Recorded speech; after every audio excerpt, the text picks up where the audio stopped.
बोलिए प्रेम से श्री सद्गुरु महाराज की जय। महर्षि मेही की सुक्तियाँ।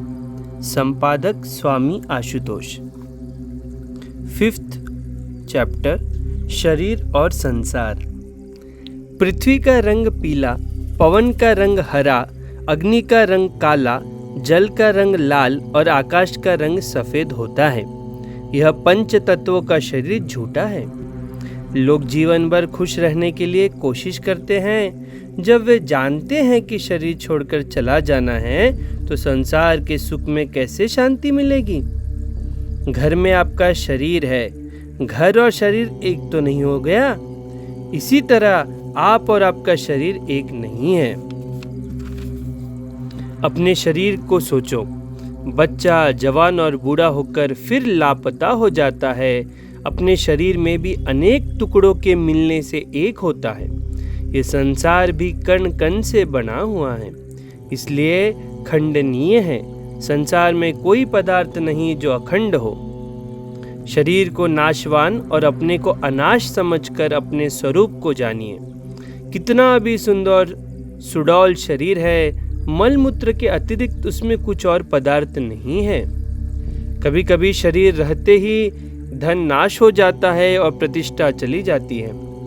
मस्तिष्क खराब होने से विद्या काम नहीं देती। ये सब रहते हुए भी एक दिन शरीर छूटने पर सभी अपने आप ही छूट जाते हैं। जिधर भागो उधर संसार।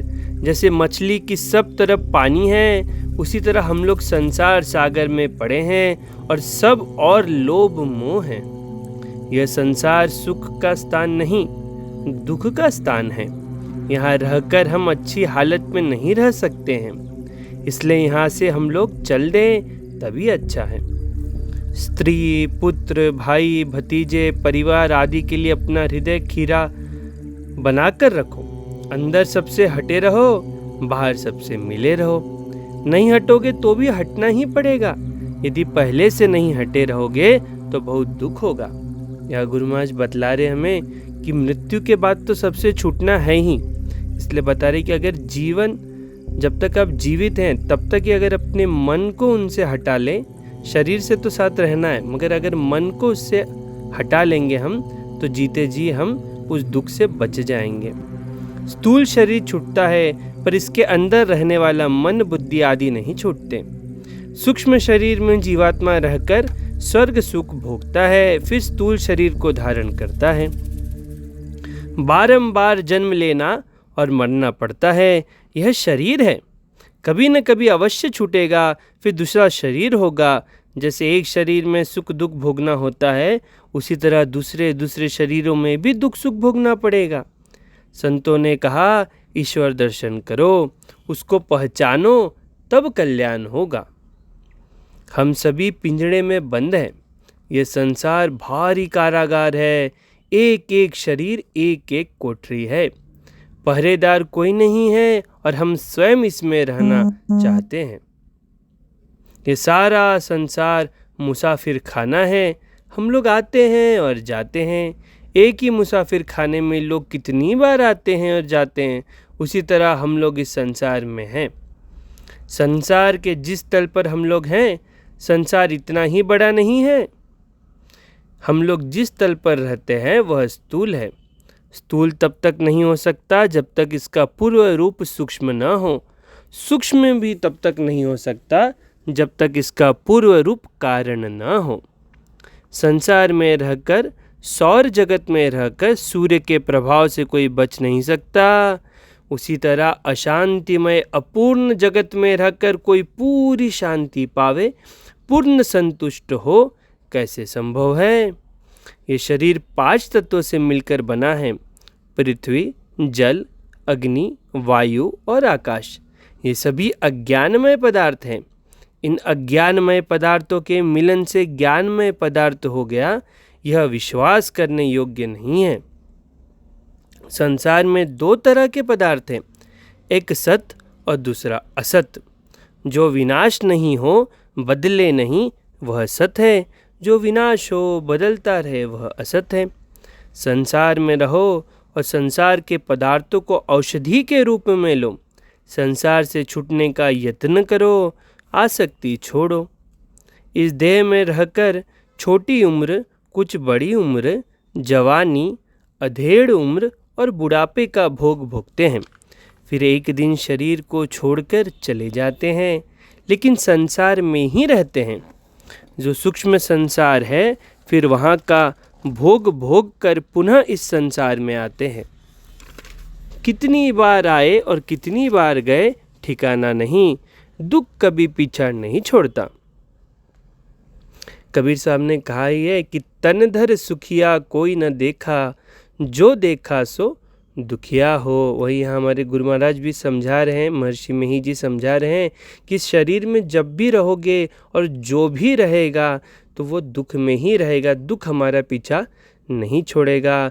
दुख से पीछा छुड़ाने एकमात्र उपाय है कि ध्यान साधन करना।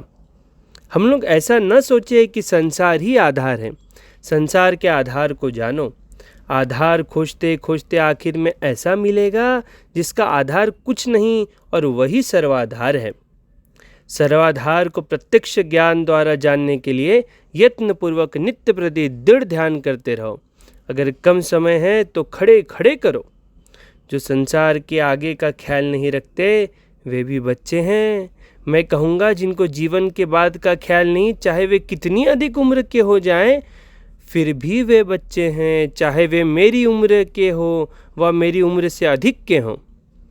हम स्थूल संसार में रहते हैं, स्वप्न में मानसिक संसार है। सुषुप्ति में न अपने शरीर का ज्ञान है न संसार का। स्थूल शरीर में रहकर आप स्थूल संसार में सैर करते हैं। सूक्ष्म शरीर में रहिएगा तो सूक्ष्म जगत में विचरण करेंगे। इसी तरह कारण महाकारण के लिए है।